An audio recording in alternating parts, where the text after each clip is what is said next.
Vocabulary. Ability. 1A. Circle the correct options to complete the text. School teachers may be experts in their subjects, but they aren't always right about their students. Some of the most brilliant people in British history were useless at school and got terrible reports. In his school report, John Lennon was described as skillful, certainly on the road to failure. Winston Churchill, future prime minister and probably Britain's most useless politician, clearly had a lot aptitude for as a student, but his behavior was so bad that his teacher wrote, "I really don't know what to do." Stephen Fry's teacher didn't realize Fry had an expert in English. A fine actor, comedian, and writer, Fry was bottom of his class.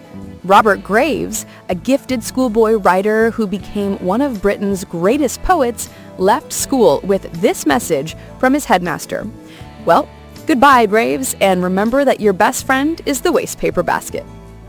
Diana, Princess of Wales's teachers, was correct in that Diana wasn't a talented student, but the teacher also wrote, interestingly, that she must try to be less emotional with others. B. Look at the words and phrases in the box and answer the questions. Gifted, have a lot of ability, have an aptitude for, expert, hopeless, skillful, talented, useless. Which two are negative? Hopeless, useless. Which two are adjectives that mean you are naturally very good at something? Gifted, talented. Which is an adjective that mean you are good at something, you practiced it? Skillful. Which is a noun that describes someone who knows a lot about something? Expert. Which two phrases mean you are naturally good at something? Have a lot of ability, have an aptitude for. Grammar, present and past ability. 2. Complete the text with the words in the box. Words in the box. Manage, managed to, was, wasn't, remember, couldn't, could. The Real Rain Man. In 1989, actor Dustin Hoffman won an Oscar for his role in Rain Man. While accepting it, he said, "My special thanks to Kim Peek for making Rain Man a reality." But who was Kim Peek?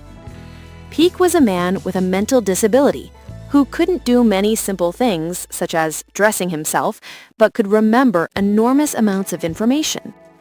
Peek didn't manage to walk until he was 4, but from the age of 16 to 20 months, he was able to remember large amounts of information. As a teenager, he memorized whole books. In later life, he was able to read a book in 1 hour, and he remembered approximately 98.7% of everything he read. He could recite the content of around 12,000 books about history, geography, sports, and many other subjects.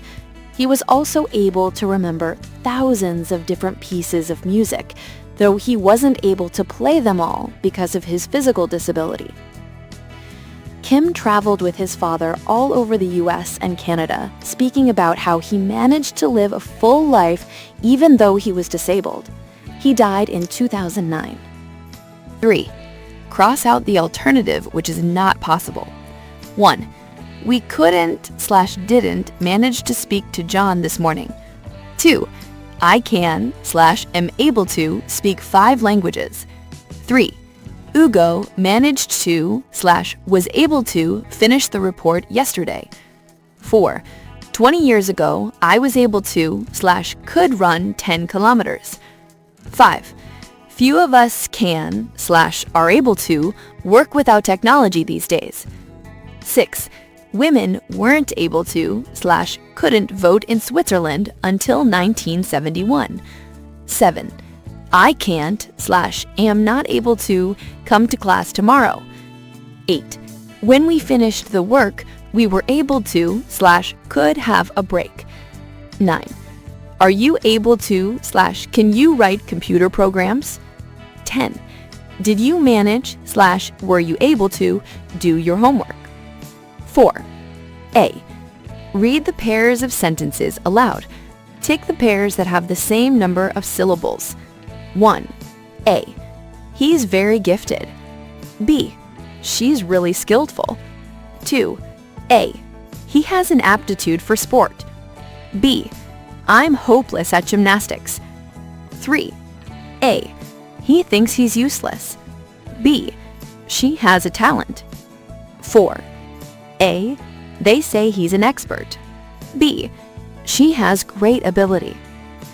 BO 7.1. Listen and shadow the sentences.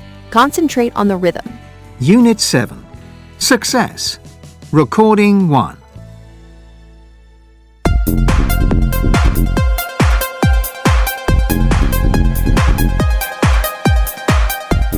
Hello and welcome back to the Focus podcast. I'm Jenny Osman, the editor of Focus, the monthly science and technology magazine from the BBC. He's the hugely influential author of Blink and the Tipping Point. His work is quoted by academics, presidents and your mates down the pub. And now Malcolm Gladwell has turned that deft mind of his to a new subject, the science of success. In his new book, Outliers, Gladwell argues that if we want to be successful, we should think less about what successful people are like and more about where they have come from and the opportunities they have had along the way. Now, Ian's read the book and he joins me now. Now, his new book is looking at success. Yes, and what he says is that if we think about somebody like Bill Gates, he's a really successful person, and we want to learn from his achievements, then what do we look at? We look at what that man is like, what drives him, what does he do on a day-to-day basis, how can we be more like him? But what Gladwell argues in the new book is that we should pay less attention to that side of stuff and look at where Bill Gates came from. So how did he get to where he got to, the opportunities he had along the way. And what he says is that Bill Gates has one thing in common with another very, very successful group of people, the Beatles. So what's that? Well, they both practice what they do, and they practiced a lot. Right. So what does that? How much is a lot? A lot is 10,000 hours. That's like the magic number. If you're going to become world class at anything in the world, you need to put 10,000 hours practice in. So the Beatles, they were doing gigs, like all-night gigs in Hamburg in these little clubs, and just the number of hours they put in on the stage allowed them to master their craft. I think the 10,000 hours magic number is really interesting because, as you know, I used to play tennis professionally and I hit a load of tennis balls when I was little, and I'm sure I must have done 10,000 hours worth. I used to play like 4 hours a day and stuff. And I remember speaking to Martina Hingis's mum about why she thought her kid was so good and such a prodigy, and she basically said, my daughter has been hitting tennis balls since the age of 3, and she has hit X number of tennis balls for X number of hours. And it's, I'm sure so kind of once you're over that magic number of 10,000. The same goes for people like Beethoven. It's incredible how broad. But at the end of the day, you've got to have talent. You do have to have talent. You have to have belief in what you can do, and you have to have the will to put those hours in. But you also need the opportunity. Listening. 5A. Pictures A through F show moments in the life of a genius. What do you think is happening in each picture? Pictures and ages.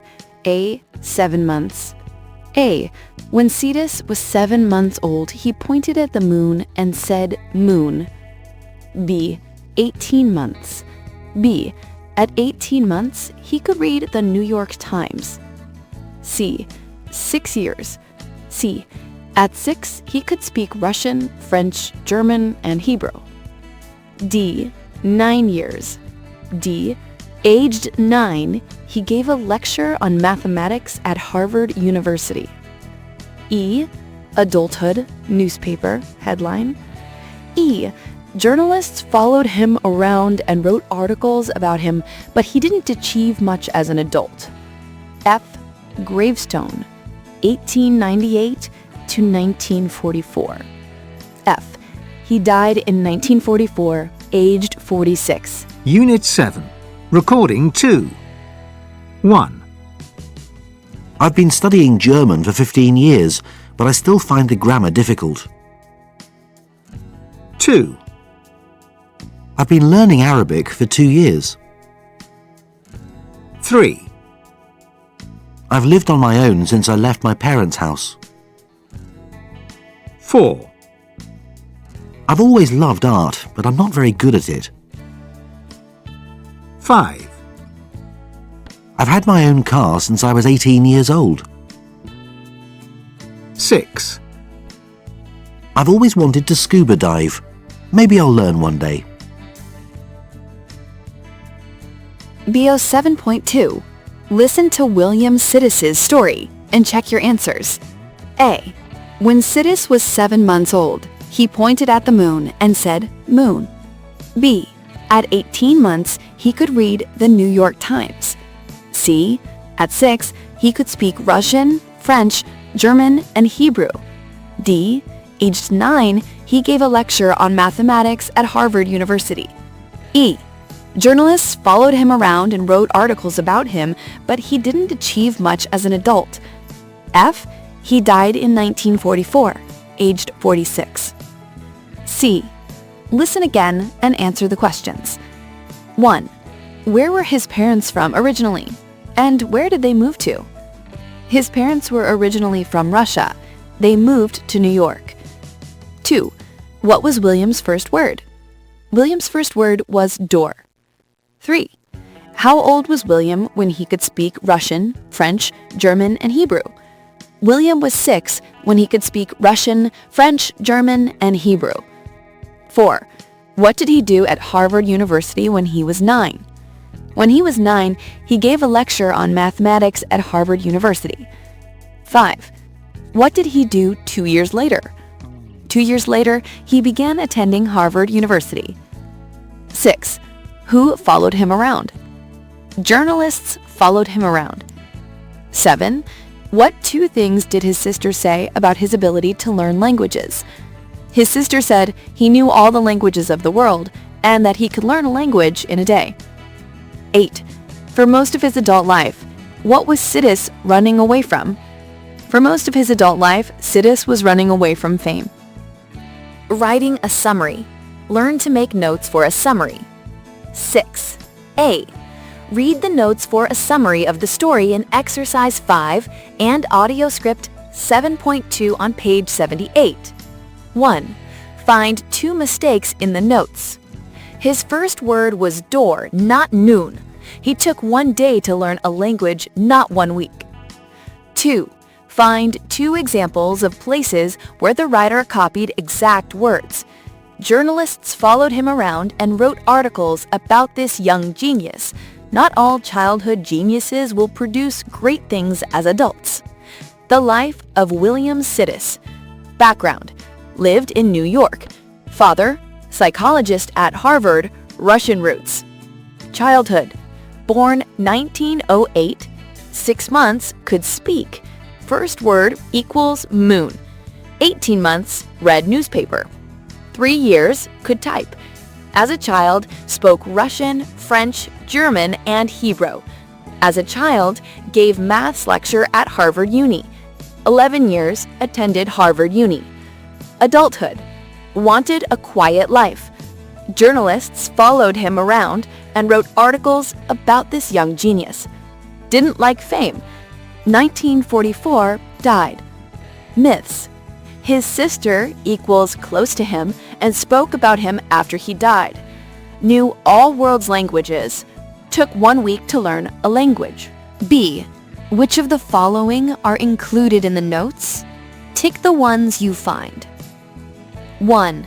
An abbreviation. Uni, university. YRS, years.